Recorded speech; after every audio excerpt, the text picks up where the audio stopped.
ನಮಸ್ಕಾರ ಫ್ರೆಂಡ್ಸ್, ಶ್ರೀದೇವಿ ಪಾಕಶಾಲೆಗೆ ಸ್ವಾಗತ. ನಾನು ಇಂದು ಟೊಮೆಟೊ ಸಾಂಬಾರನ್ನು ಈಸಿಯಾಗಿ ಮತ್ತು ಅತಿ ಕಡಿಮೆ ಸಮಯದಲ್ಲಿ ಯಾವ ರೀತಿ ಮಾಡಬೇಕೆಂದು ತೋರಿಸಿಕೊಡುತ್ತೇನೆ. ಮೊದಲಿಗೆ ನಾನು ಇಲ್ಲಿ 4 ಟೊಮೆಟೊ ಮತ್ತು ಸ್ವಲ್ಪ 1 ನಿಂಬೆಹಣ್ಣಿನಷ್ಟು ಹುಣಸೆಹಣ್ಣನ್ನು ತೆಗೆದುಕೊಂಡಿರುತ್ತೇನೆ.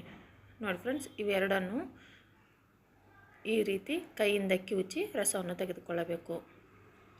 ನೋಡಿ, ಟೊಮೆಟೊ ಪೂರ್ತಿಯಾಗಿ ಹಣ್ಣಾಗಿರೋದನ್ನು ತೆಗೆದುಕೊಂಡರೆ ಇದು ತುಂಬ ಟೇಸ್ಟಿಯಾಗಿ ಬರುತ್ತದೆ. ಮತ್ತು ಈ ರೀತಿ ಕೈಯಿಂದ ನೀಟಾಗಿ ಕಿವುಚಿಕೊಂಡು ದಪ್ಪ ದಪ್ಪವಾಗಿರುವ ಟೊಮೆಟೊ ಸಿಪ್ಪೆಯನ್ನು ಮತ್ತು ಹುಣಸೆಹಣ್ಣಿನ ಸಿಪ್ಪೆಯನ್ನು ಹೊರಗಡೆ ತೆಗೆಯುತ್ತೇನೆ. ನೋಡಿ, ಈ ರೀತಿ ಸ್ವಲ್ಪ ದಪ್ಪ ದಪ್ಪವಾಗಿರೋದನ್ನು ತೆಗೆದುಕೊಳ್ಳಬೇಕು. ಬಿಸಿ ಬಿಸಿಯಾದ ಅನ್ನಕ್ಕೆ ಮತ್ತು ರುಚಿ ರುಚಿಯಾದ ಒಂದು ಟೊಮೆಟೊ ಸಾಂಬಾರು. ನೋಡಿ ಫ್ರೆಂಡ್ಸ್, ಈ ಸಾಂಬಾರನ್ನು ಮಾಡೋದಕ್ಕೆ ಬೇಳೆ ಬೇಯಿಸೋದು ಬೇಡ ಮತ್ತು ಮಸಾಲೆಯನ್ನು ರುಬ್ಬೋದು ಬೇಕಾಗಿರೋದಿಲ್ಲ. ಅತಿ ಕಡಿಮೆ ಸಮಯದಲ್ಲಿ ಬಿಸಿ ಬಿಸಿಯಾದ ಅನ್ನಕ್ಕೆ ರುಚಿ ರುಚಿಯಾದ ಒಂದು ಟೊಮೆಟೊ ಸಾಂಬಾರನ್ನು ಮಾಡಿಕೊಳ್ಳಬಹುದು.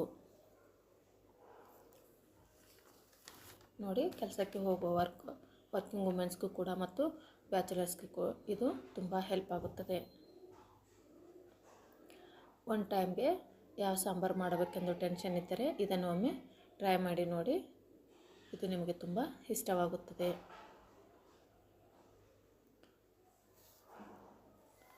ಹಾಗಾದರೆ ಬನ್ನಿ, ಇದನ್ನು ಮಾಡುವ ವಿಧಾನವನ್ನು ತೋರಿಸಿಕೊಡುತ್ತೇನೆ. ಮೊದಲಿಗೆ ಒಲೆಯ ಮೇಲೆ ಒಂದು ಪಾತ್ರೆಯನ್ನು ಇಟ್ಟುಕೊಂಡು ಅದಕ್ಕೆ ಸ್ವಲ್ಪ 2 ಟೇಬಲ್ ಸ್ಪೂನಷ್ಟು ಎಣ್ಣೆಯನ್ನು ಹಾಕಬೇಕು. ಎಣ್ಣೆ ಬಿಸಿಯಾದ ಮೇಲೆ ಸ್ವಲ್ಪ ಜೀರಿಗೆ ಸಾಸಿವೆಯನ್ನು ಹಾಕಿಕೊಂಡು ಅದು ಚಟಪಟ ಅಂದ ಮೇಲೆ ಇದಕ್ಕೆ ನಾನು ಇಲ್ಲಿ ಒಂದು ಗೆಡ್ಡೆ ಬೆಳ್ಳುಳ್ಳಿಯನ್ನು ಮತ್ತು ಸ್ವಲ್ಪ ಇಂಗನ್ನು ಹಾಕಿಕೊಳ್ಳುತ್ತೇನೆ. ನೋಡಿ, ಈ ರೀತಿ ಇಂಗನ್ನು ಹಾಕಿಕೊಂಡು ಮಾಡುವುದರಿಂದ ಈ ಸಾಂಬಾರು ತುಂಬ ಟೇಸ್ಟಿಯಾಗಿ ಬರುತ್ತದೆ. ನೋಡಿ, ಒಂದು ಗಡ್ಡೆ ಬೆಳ್ಳುಳ್ಳಿಯನ್ನು ಈ ರೀತಿ ದಪ್ಪ ದಪ್ಪವಾಗಿ ಜಜ್ಜಿಕೊಂಡಿರುತ್ತೇನೆ.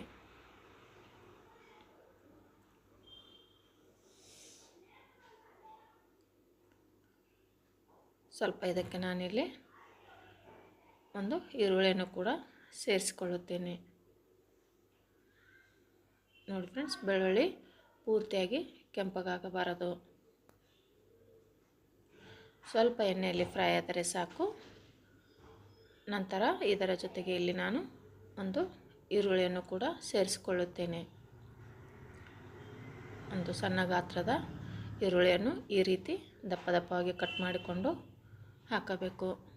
ಈರುಳ್ಳಿಯನ್ನು ಪೂರ್ತಿ ಮೆತ್ತಗಾಗಲು ಬಿಡಬಾರದು. ಇದು ಸ್ವಲ್ಪ ಕ್ರಂಚಿಯಾಗಿದ್ದರೆ ತಿನ್ನುವಾಗ ಬಾಯಲ್ಲಿ ತುಂಬ ರುಚಿಯಾಗಿರುತ್ತದೆ. ನೋಡಿ, ಇಷ್ಟು ಬೇಯಿಸಿಕೊಂಡರೆ ಸಾಕು. ನಂತರ ಇದಕ್ಕೆ ಸ್ವಲ್ಪ ಫ್ರೆಶ್ ಆಗಿರುವ ಕರಿಬೇವು ಸೊಪ್ಪನ್ನು ಕೂಡ ಹಾಕಿಕೊಂಡು ಅದನ್ನು ಕೂಡ ಎಣ್ಣೆಯಲ್ಲಿ ಫ್ರೈ ಮಾಡಿಕೊಳ್ಳಬೇಕು.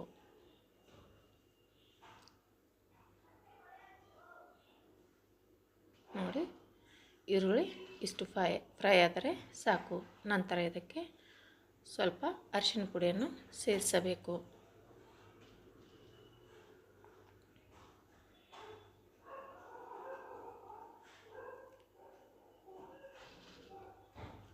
ನೋಡಿ, ಖಾರಕ್ಕನುಸಾರವಾಗಿ 1 ಸ್ಪೂನ್ನಷ್ಟು ಚಿಲ್ಲಿ ಪೌಡ್ರನ್ನು ಸೇರಿಸಿಕೊಂಡು ಅದರ ಜೊತೆಗೆ ಸ್ವಲ್ಪ ಗರಂ ಮಸಾಲ ಮತ್ತು ಜೀರಾ ಪೌಡ್ರ್ ಮತ್ತು ಕೊರಿಯಾಂಡರ್ ಪೌಡ್ರನ್ನು ಇದಕ್ಕೆ ಹಾಕಬೇಕು. ಈ ಮಸಾಲೆಯನ್ನು ಎಣ್ಣೆಯಲ್ಲಿ ನೀಟಾಗಿ ಗ್ಯಾಸನ್ನು ಪೂರ್ತಿಯಾಗಿ ಲೋ ಫ್ಲೇಮಲ್ಲಿ ಇಟ್ಟುಕೊಂಡು ಇದನ್ನು ಫ್ರೈ ಮಾಡಿಕೊಳ್ಳಬೇಕು.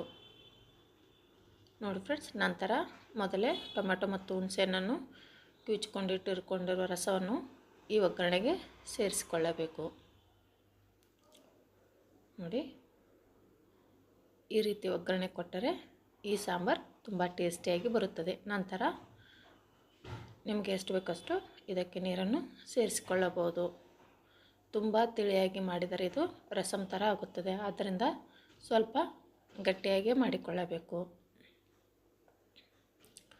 ನಂತರ ರುಚಿಗೆ ತಕ್ಕಷ್ಟು ಉಪ್ಪನ್ನು ಸೇರಿಸಿಕೊಂಡು 2 ರಿಂದ 3 ನಿಮಿಷಗಳ ಕಾಲ ಇದನ್ನು ಚೆನ್ನಾಗಿ ಬೇಯಲು ಬಿಡಬೇಕು. ನೋಡಿ ಈ ರೀತಿ ಲೋ ಫ್ಲೇಮಲ್ಲಿ ಇಟ್ಟುಕೊಂಡು ನಿಧಾನವಾಗಿ 2 ರಿಂದ 3 ನಿಮಿಷ ಕಾಲ ಇದು ಚೆನ್ನಾಗಿ ಕುದಿಯಬೇಕು.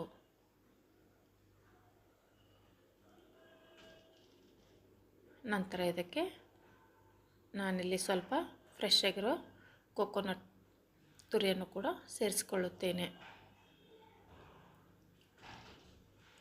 ಇದಕ್ಕೆ ನಾನಿಲ್ಲಿ ಹುಣಸೆಯನ್ನು ಹಾಕಿಕೊಂಡಿರೋದ್ರಿಂದ ಸ್ವಲ್ಪ ಬೆಲ್ಲವನ್ನು ಕೂಡ ಹಾಕುತ್ತೇನೆ. ನಿಮಗೆ ಇಷ್ಟವಿಲ್ಲದಿದ್ದರೆ ಇದನ್ನು ಕೂಡ ಸ್ಕಿಪ್ ಮಾಡಿಕೊಳ್ಳಬಹುದು. ಬೆಲ್ಲ ಹಾಕೋದ್ರಿಂದ ಖಾರ ಮತ್ತು ಹುಳಿ ಎರಡನ್ನು ಬ್ಯಾಲೆನ್ಸ್ ಮಾಡುತ್ತದೆ. ನೋಡಿ ಫ್ರೆಂಡ್ಸ್, ನಂತರ ಇದಕ್ಕೆ ಫ್ರೆಶ್ ಆಗಿರುವ ಕೊಬ್ಬರಿ ತುರಿಯನ್ನು ಕೂಡ ಸೇರಿಸಿಕೊಂಡು ಮತ್ತೆ ಇದನ್ನು ಕುದಿಯಲು ಬಿಡುತ್ತೇನೆ.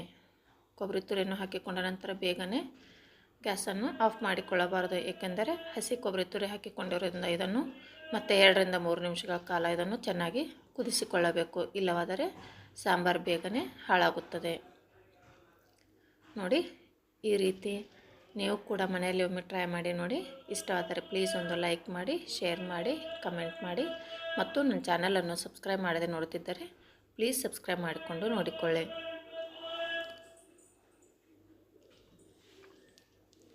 ನೋಡಿ ಬಿಸಿ ಬಿಸಿಯಾದ ಅನ್ನಕ್ಕೆ ಮನೆಯಲ್ಲಿ 1-2 ಟೊಮೆಟೊ ಇದ್ದರೆ ಸಾಕು. ಈ ರೀತಿ ಸಿಂಪಲ್ ಆಗಿರುವ ಮತ್ತು ಕಡಿಮೆ ಸಮಯದಲ್ಲಿ ರೆಡಿಯಾಗುವ ಈ ಸಾಂಬಾರನ್ನು ಮಾಡಿಕೊಂಡು ತಿನ್ನಬಹುದು. ಇದು ಮನೆಯಲ್ಲಿ ವರ್ಕಿಂಗ್ ವುಮೆನ್ ಆಗಿದ್ದರೆ ಈ ಸಾಂಬಾರು ಮಾಡಲು ತುಂಬ ಹೆಲ್ಪ್ ಆಗುತ್ತದೆ ಮತ್ತು ಬ್ಯಾಚುಲರ್ಸ್ಗೂ ಕೂಡ ಇದನ್ನು ಬೇಗನೆ ಮಾಡಿಕೊಂಡು ತಿನ್ನಬಹುದು. ನೋಡಿ ಫ್ರೆಂಡ್ಸ್, ಬಿಸಿ ಬಿಸಿಯಾದ ಅನ್ನಕ್ಕೆ ಈ ಸಾಂಬಾರನ್ನು ಹಾಕಿಕೊಂಡು ಅದರ ಜೊತೆಗೆ ಸ್ವಲ್ಪ ತುಪ್ಪವನ್ನು ಸೇರಿಸಿಕೊಂಡು ಸೈಡಿಗೆ ಒಂದು ಪಾಪಡ್ ಇಟ್ಟುಕೊಂಡು ತಿಂದರೆ ತುಂಬ ರುಚಿಯಾಗಿರುತ್ತದೆ. ನೋಡಿ, ಒನ್ ಟೈಮಿಗೆ ಸಾಂಬಾರು ಏನು ಮಾಡಬೇಕೆಂದು ಟೆನ್ಷನ್ ಇದ್ದರೆ ಈ ಸಾಂಬಾರನ್ನು ಒಮ್ಮೆ ಟ್ರೈ ಮಾಡಿ ನೋಡಿ. ಇಷ್ಟವಾದರೆ ಪ್ಲೀಸ್ ಒಂದು ಲೈಕ್ ಮಾಡಿ, ಶೇರ್ ಮಾಡಿ, ಕಮೆಂಟ್ ಮಾಡಿ ಮತ್ತು ನನ್ನ ಚಾನಲನ್ನು ಸಬ್ಸ್ಕ್ರೈಬ್ ಮಾಡದೆ ನೋಡುತ್ತಿದ್ದರೆ ಪ್ಲೀಸ್ ಸಬ್ಸ್ಕ್ರೈಬ್ ಮಾಡಿಕೊಂಡು ನೋಡಿಕೊಳ್ಳಿ.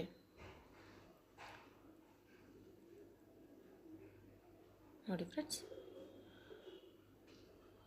ಈ ರೀತಿ ನೀವು ಕೂಡ ಒಮ್ಮೆ ಟ್ರೈ ಮಾಡಿ ನೋಡಿ.